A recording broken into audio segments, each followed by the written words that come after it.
Coming up next on Access Framingham TV is a special fan-to-fan experience featuring ATAC, Framingham's Cultural Arts Center. Today we'll hear from Janelle Cordiani, its executive director, about the revitalization of the center, but also, yes, a circus. Ladies and gentlemen, boys and girls of all ages, stay tuned. You're gonna be amazed.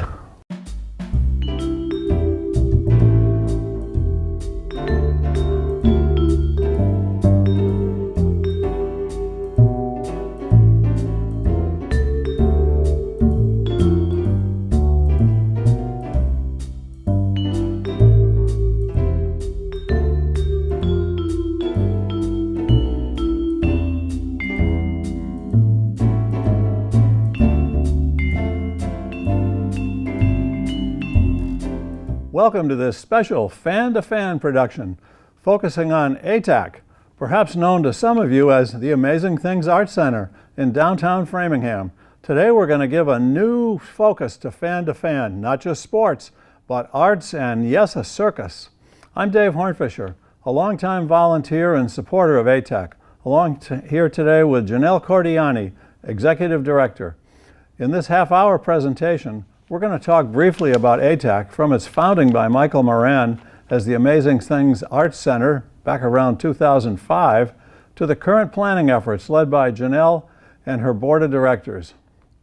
Following the last 2 years of COVID-related restrictions, we're going to now highlight some of the new upcoming events, but give greatest focus to the exciting and fun-filled Gala Circus event scheduled for June 10th at the center's historic firehouse at 160 Hollis Street in downtown Framingham. I don't know about you guys, but the idea of a circus with fire eaters in a firehouse just has to be there's something exciting and creative about that. And Janelle, as the person on point for ATAC today, why don't you start with giving us a brief overview of how ATAC is positioning itself in the community based on past successes and how you plan to address some of the new needs for arts in Framingham. Yeah, thank you, and thanks for having me. So, as a longtime member, you know, and I think maybe one of our founding board members, is that true? Early on. Yeah, early on. You know that the heart of Amazing Things, of ATAC, is community. Creating community through the arts, helping the community access the arts. And in a lot of ways, I think the lessons of the pandemic have really returned us to that very specific point of our mission. So we're in a city resource. We're in an old city building, a historic downtown firehouse. Firehouse, I think we have an image of that coming up here. Yes, and it's 1860 it was built, so it's been in the city for a long time. And I feel really strongly, and so do all of us at ATAC, about ensuring that this resource is in the hands of the members of the city to access for the arts. And so I like to think of the plans moving forward are really, in a way, to look back at what have been our best successes, and those have been the opportunities we've given to local artists who have pursued careers in art, and also from bringing professional arts into our community. As a community arts organization, ATAC is always kind of focused on that. And the theater here, we've got an image right here of the type of show. We've got a couple coming up of the types of music and energy that have come out of this place, and including going forward as Framingham is giving greater emphasis to the arts of all sort with a cultural district. Can you give a little talk about the connection between all of these kind of shows and Framingham's new arts project with the Hearts? Yeah, I would love to. Some of the images you just showed, one of the bands was Buffalo Rose, and that's a really great example of the role that an art center like ATAC plays in a community. Small medium capacity venues are they're a crucial part of the arts and economic infrastructure. And so in one of those bands, there's a person who really came of age in our open mics, and in things like that. And the Hearts Project, which is being being done through the Framingham We Center have an image Common of that too. Cultural District, right? That's a large-scale public arts project in Framingham. I think maybe one of the city's first, definitely the first as a city. And we were really fortunate through the help of Avidia Bank and a bunch of our members. We ran a fundraiser. We were able to sponsor 2 hearts. So we have one heart that is being designed by Samela St. Pierre, and that is going to highlight the cultures of the downtown district, and that'll be in view at the firehouse. And then we had another artist, Sasha, design one about the firehouse that'll be on the north side of town. And that really highlights what ATAC does as a visual and performing arts center. So I see Framingham is still in its adolescence as a city, right? Maybe not even quite to adolescence yet. And the arts are always a huge part of community building and of city life. And so I'm really excited to see those projects. ATAC, or Amazing Things as it was called in the past, was always known for its weeknight events, its open mics. I mean, I did a comedy show there and started it when I'd never known anything about doing comedy. And Michael Moran said, I said, Michael, there needs to be a comedy show. And he said, why don't you do it? I said, really? And well, we went on for 4 years, and there were some nights that were better than others, but and it's been the same thing with folk open mics and jazz jams and a bunch of other things. And I gather that some of that is continuing as we see the Center Music program here. Yes, so the Center Music House open mic happens on the first Thursday of the month, and they reached out to us fairly recently, a few months ago, and asked if we'd be willing, and I'm more than willing. As you know from leading an open mics are a really special environment where who's running it really matters to creating a welcoming environment. Being on a stage is a little scary, and so making sure that there's a really welcoming and inclusive leadership for those things are super important. So on all of our first, second, and third Thursday nights, we have the Center Music House open mic. We have our Jazz Jammin' show, which is a show, but then musicians get the opportunity to play together, and then the comedy open mic. The comedy open mic with my great friend Malik the Magician. Malik was a regular back when I was doing the show, and I'm so glad to see that he's carrying on now. We've had a few other people in between my period of running that, but Malik has been kind of a constant, and he's just such a terrific guy and a terrific entertainer. Yes. And he has a couple of routines that I've seen him do 100 times, and with these ropes, and he won't tell me what the trick is. He better not. These guys all have their union. It's true. He is an incredible magician. A couple of years ago, when we had our first party for the arts over at Exhibit A Brewing, he was doing close-up magic, and by the end of the night, he had a whole group of people following him from table to table to try to see how he did what he was doing. But the Jazz Jam and the Folk Open Mic, do you have a regular person running those two now? So we don't have, the Folk Open Mic is now the Center Music House open that's mic. right, okay. So they run that. So Corbett Larson is running that? And Max, and Max Larson. Yeah, okay. And that has been great since that started up. There'll be one this coming week, but it'll be passed by this time. And that's going to be the first Thursday. First Thursday of and the the second Thursday is going to be the Jazz Jam. Is the Jazz Jam. And there were some Berkeley connections to that in the past. Yes, that jam has been running for about 25 years. It has, yeah. And so it's long and well established, and there are often Berkeley professors or performers that are there. Joe Raya and James Miranda are the two musicians that usually run the show right now. And then there's an opportunity to get on the stage and perform. And my recollection of that is they have a band in back and the one lead, and then individuals can come up from stage and kind of play in on the sax or whatever instrument they bring with them. And, yes, yeah. I'm always amazed by the way musicians just know how to fit.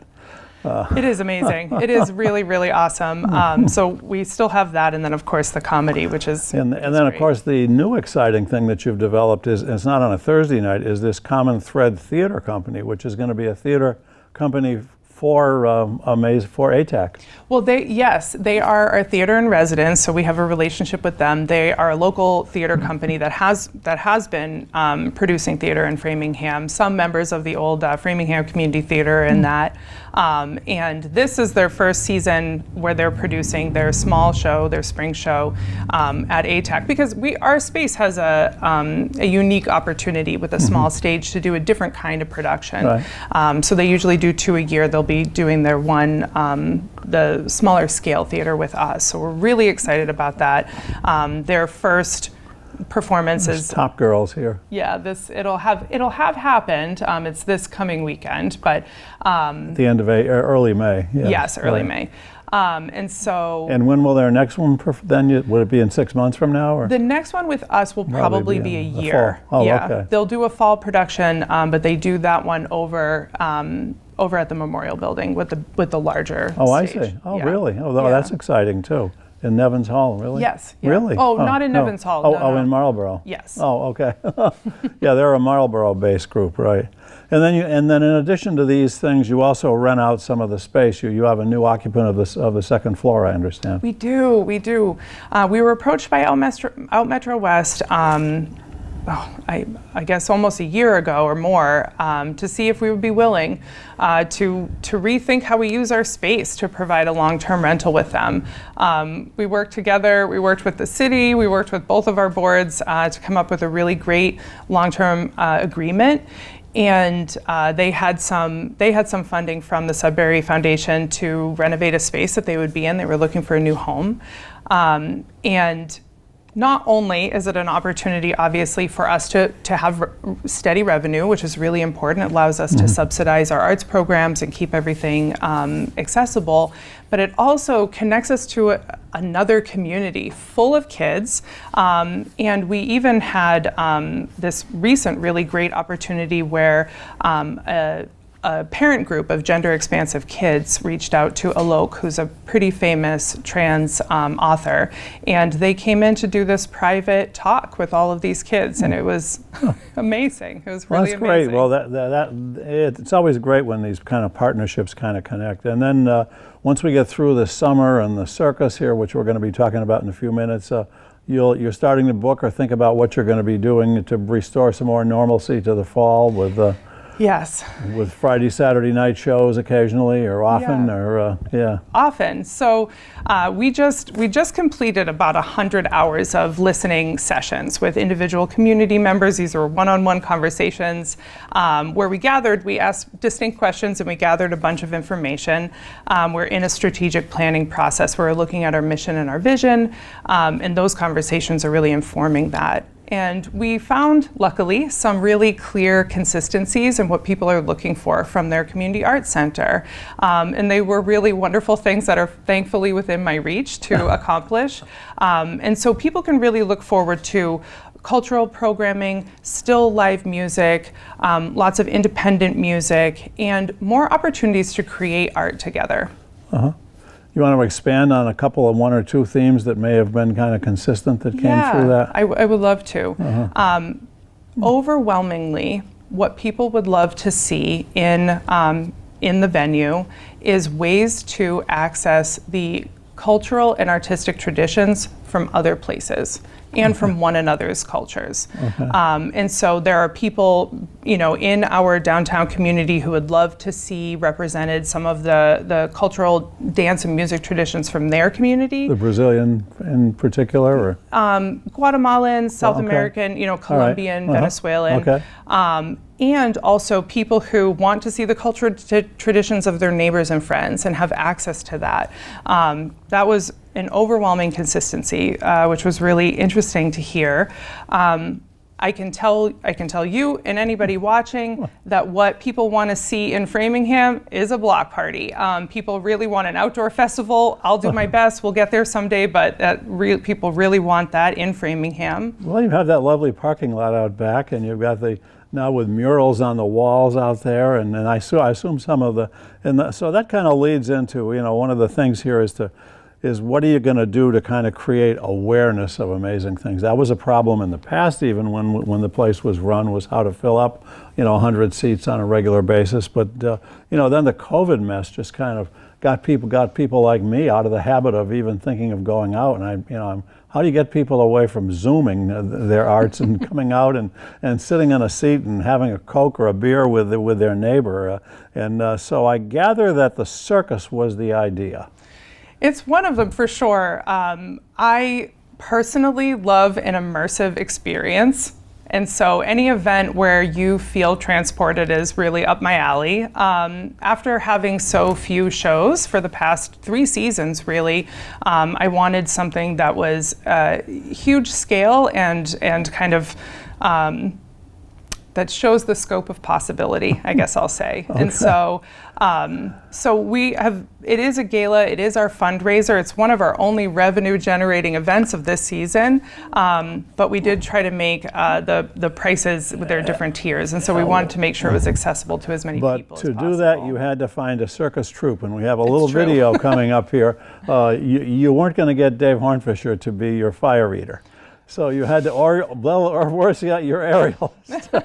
So let's take a quick look at a little video clip here of the organization. What was the name of the organization that you got to do it? Circtacular. They're from New York. Circtacular, and we'll, if we can get Bill to put this up. Here it is here. So.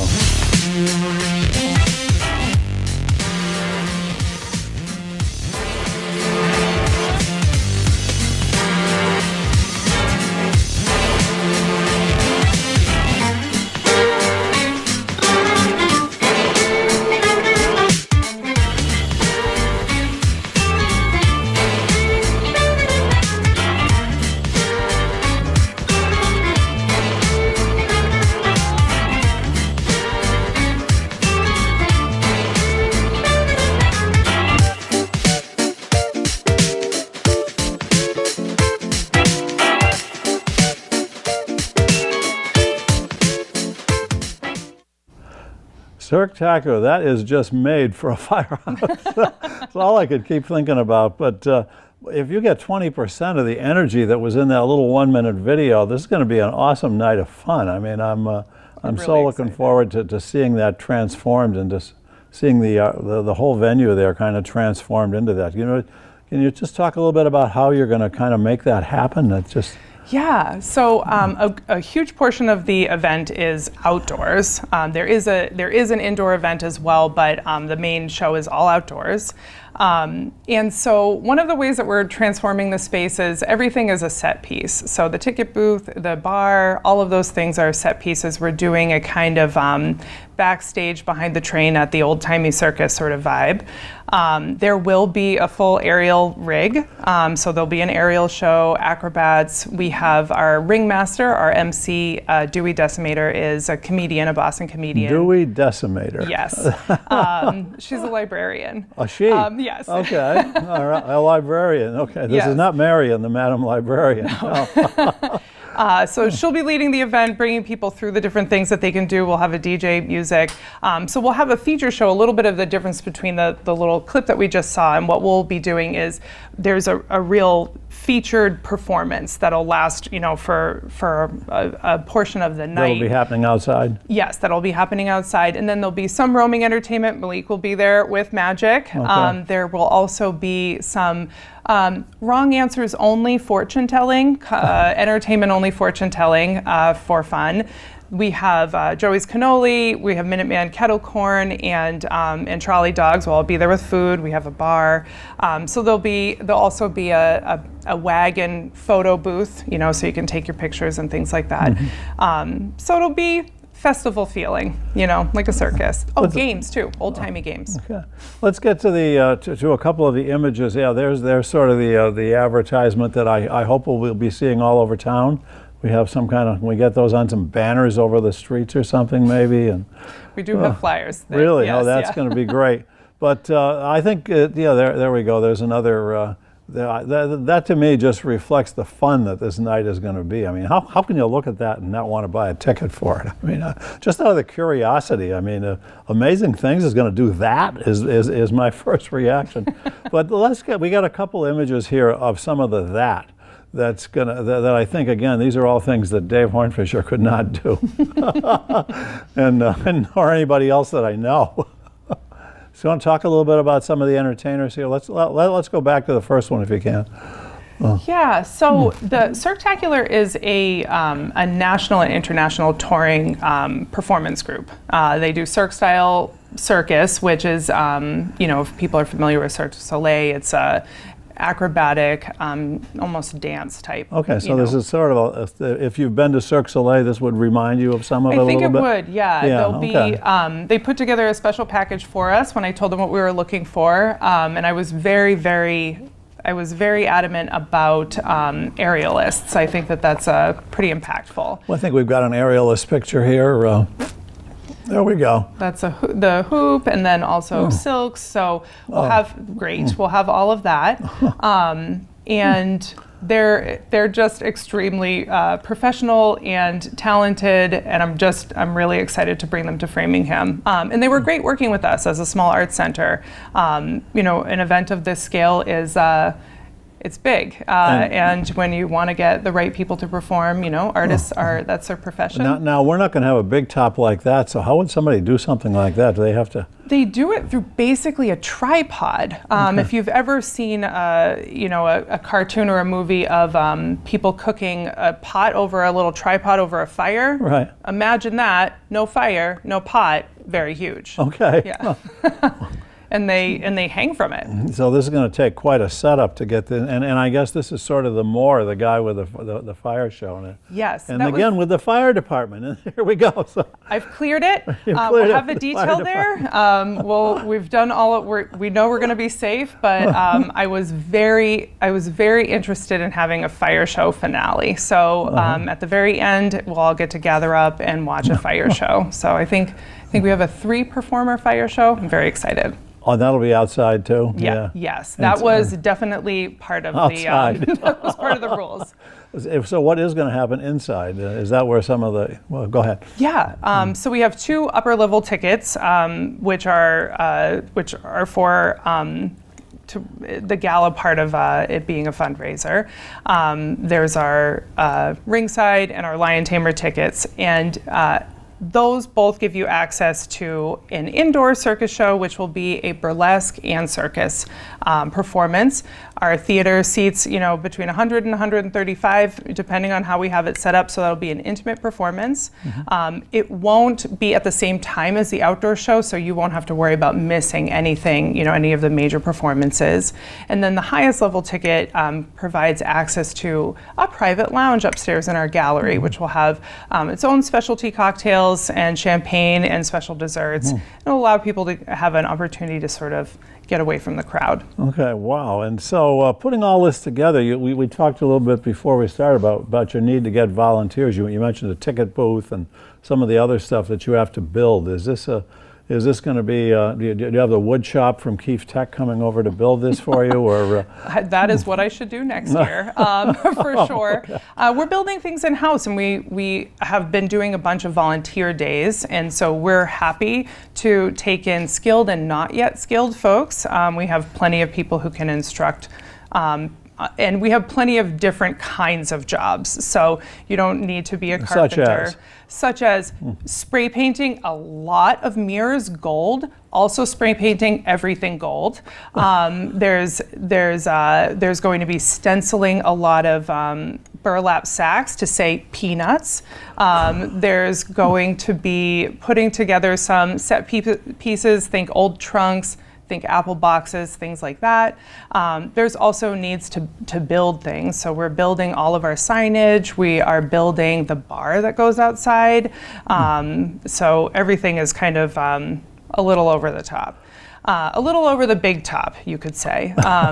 So if people are interested in being involved, that's part of the fun of doing an event like this, is it gives people to be the opportunity to be connected in a bunch of different ways. So you're reaching out to the ATAC member base to start with that, but and it's a good way for people to get re-engaged with ATAC, I would think, to come down and do something like this. And you get involved with a place like this, it just kind of leads into, well, I did this, that was kind of fun, I could do that too. And yeah. So hopefully this will be a part of the rejuvenation, and as we talked about before. But I hope so. And so if somebody wants to sign up for this, they just go to your website. And yes, they can go right to our website. We have a contact page. They can and the fill out website the is, and form. I like to repeat this good and loud, and we're going to put it on the screen and leave it up forever. It's the atac160.org. ATAC160.org. Yes. Okay, I think that's pretty easy to know. 160 because it's 160